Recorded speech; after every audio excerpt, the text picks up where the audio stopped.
안녕하세요. 준일교 목사입니다. 7월 24일 월요일 새벽 묵상을 시작하도록 하겠습니다. 우리가 오늘 함께 보실 말씀은 예레미야 말씀이고요. 8장 18절부터 9장 6절까지 있는 말씀을 함께 보도록 하겠습니다. 제목은 거짓 사회입니다. 주제는 자기 기만과 자만 그리고 방만보다 더 위태로운 중병은 없다 이고요. 오늘 말씀을 통해서 우리 사회를 죽음에 이르게 하는 중병이 무엇인지 한번 살펴보도록 하겠습니다. 우리가 오늘 함께 보실 예레미야서 8장 18절에서 9장 6절까지의 말씀은 이러한 내용들을 이루고 있습니다. 하나님의 심판은 뱀과 독사에 비유되듯이 매우 치명적입니다. 이에 예레미야 예언자는 이스라엘을 위해 탄식하는 장면이 18절에 나오는데요. 예언자는 고통을 당할 백성과 노관한 인물이 아니기 때문입니다. 그는 백성과 함께 살며 함께 고통당하는 백성의 구성원임을 오늘 본문을 통해서 우리는 깊이 살펴볼 수 있습니다. 좀 더 깊이 들여다보도록 하겠습니다. 피할 수 없는 심판과 멸망의 현실 앞에서 예레미야 선지자가 할 것은 단 한 가지밖에 없었습니다. 탄식이죠. 그는 현실이 될 재난, 그 재난을 염려하며 근심하여 웁니다. 천하태평인 이스라엘과 대조적인 모습을 지금 예레미야 선지자가 보여주고 있는 것이죠. 지금 이스라엘은 자신들의 미래가 어떻게 될지를 전혀 짐작하지 못하고 있습니다. 예레미야 선지자는 눈물마저 말라서 자기 눈이 눈물 군원이 될 수 있다면 주야로 이 백성을 위해 울겠다고 하고 있습니다. 눈물이 필요한 시대입니다. 창가만큼이나 애가가 필요한 시대입니다. 나부터 죄와 영적인 태만과 완악한 심령에서 떠나기 위해서 흘리는 눈물, 자기 죄를 깨닫지 못한 채 더 심한 악으로 내달리는 교회를 보면서 흘리는 눈물이 필요한 그런 시대가 아닌가 싶습니다. 심판을 당하고도 백성들은 부끄러운 줄 모릅니다. 이제 고생할 만큼 했는데 왜 구원하지 않으시냐고 불평하는 게 백성들의 모습입니다.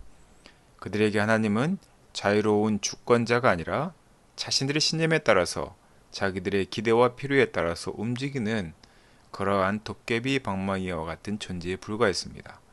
우상 섬기듯이 하나님을 섬기는 것이죠. 이스라엘 백성은 치료불능 상태라는 것을 우리는 진단할 수 있습니다. 값비싼 유향과 아무리 능력 있는 의사가 있어도 고칠 수 없는 병입니다.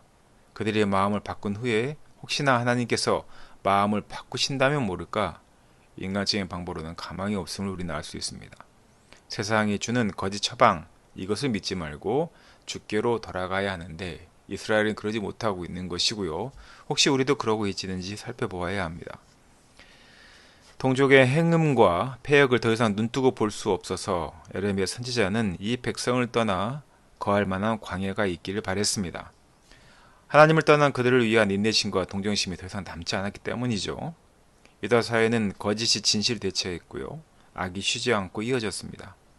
하나님을 알지도 못하고 관심도 없었지만 그 땅이 강성하였기에 더욱 자기 정당화가 쉬웠을 것입니다.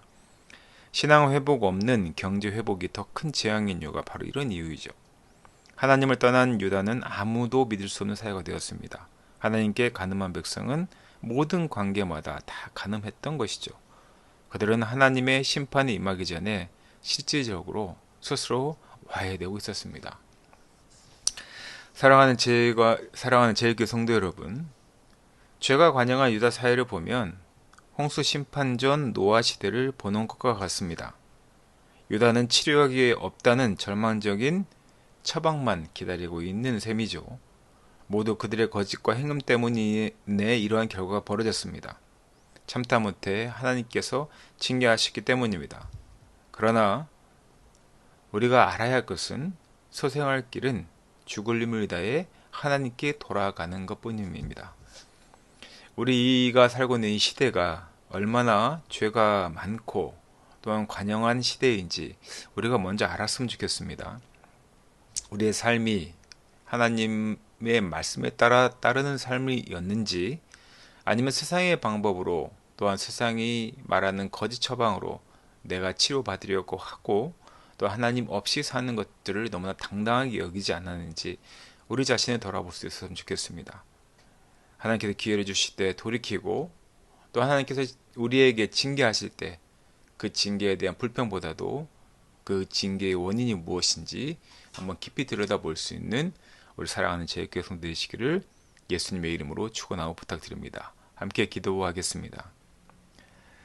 우리는 우리가 사는 사회, 또한 내가 사는 공동체, 내가 속한 곳에 대한 어떤 정의를 내리는 일을 합니다. 정말 올바른 사회인지, 또 올바른 가정인지, 또 올바른 공동체인지, 우리는 그러한 많은 요소들을 분석하며 내가 잘 가고 있는지, 정직한 것인지, 성실한 것인지, 하나님의 말씀에 합당한 것인지를 분간합니다. 그러나 예레미야가 살았던 그 유다는 예레미야 선지자의 예언과는 다르게 유다 스스로 하나님께 죄가 없다고 스스로 판단하였습니다. 그러나 그 사회가 붕괴하고 끝내 망한 이유는 그들이 너무나 교만하였고 방만하였고, 그리고 더 하나님 앞에 나아갈 수 없는 그들의 교만함 때문이었습니다. 그리고 사랑하는 제일교회 성도들, 주 안에서 교만함보다 겸손함으로 순종하러 나아가는 우리 성도들 되게 지금 축복하여 주시옵소서.